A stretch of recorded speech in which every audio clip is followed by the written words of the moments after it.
Well, Mr Varadkar, you are very popular here. A standing ovation from left and centre and right. Mr Juncker looking joyous. In fact, this European project could have no greater, stronger devotee for a militarised, expansionist United States of Europe. You, of course, worked here as a young man. You're a devotee. In fact, we should call you, I think, a European Unionist, whatever the cost to Ireland may be. Normally, of course, small countries count for nothing here. It's run by the big boys, but right at the minute, you're important and you're useful because you've helped with the obstructionism and the delay of Brexit. Firstly, on the Good Friday Agreement, where, as you know, the European Union had little or nothing to do with it. They were written in at a later stage, but of course, as everyone knows, nothing binds either side to continued membership of the Union, and you know the UK government intends to fully uphold it.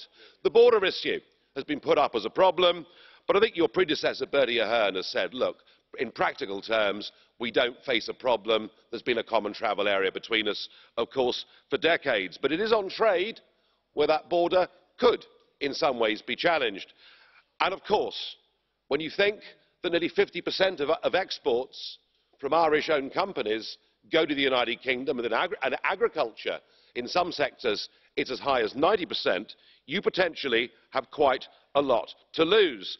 And yet, despite the fact that no one should be fighting harder for a genuine, rounded trade deal than you, that doesn't appear to be the case. In fact, I'd even go further and say that if there was no trade deal between the European Union and the United Kingdom, an exception should be made for Ireland because of political sensitivity. And it's something that the World Trade Organization, I have no doubt, would back up. And yet it seems to me that you're prepared to put your devotion to the European project above the interest of Irish farmers and other companies too. And I wonder why. Well, let's cast our minds back a short distance. The rejection of the Lisbon Treaty by the Irish, a second referendum forced on their people, conducted on the most unfair, undemocratic lines that I have ever seen. You are part, of course, of a big attempt, here and elsewhere, to frustrate and to attempt to overturn Brexit. You don't want Britain to leave because you know if they do, others will leave too. And I would just say this to you.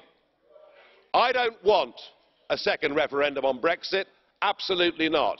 But I fear that you are all working together with Tony Blair and Nick Clegg to make sure we get the worst possible deal.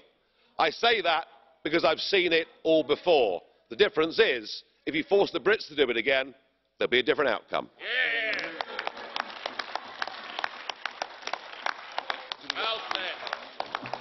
Per il gruppo Europa delle Nazioni e della Libertà ha la parola l'onorevole De Graaf.